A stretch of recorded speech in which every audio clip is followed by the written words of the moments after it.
Go. Yun no. Good morning. Update ko kayo kay Delphin mga kasawa. Siya oh, di ba? Napakaganda. Oh. Yung tatlong inay na sinalang natin dito, yung isa nangingitlog na. Sana success yung kakalabasan. Tsaka maraming lalaki na lumabas.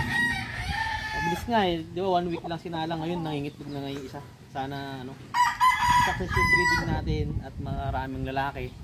Para marami tayong pangbenta soon, diba? So, napakaganda, hindi mo nagbabago yung itsura, ganun pa rin. Tapos, ganda pa rin yung katawan. Yun lang, ayun yung i-update natin kay Delphin. Na yung tatlo niyang chicks ay napaitlog niya na yung isa. Magaling mang-rip si Delphin. Oh, yun lang. Napakaganda. Napakagandang manok. Napakagandang Delphin. Lamusan lang natin ng konti, siyempre, para yung kagapuan ay ma-maintain. Yun lang. Oh.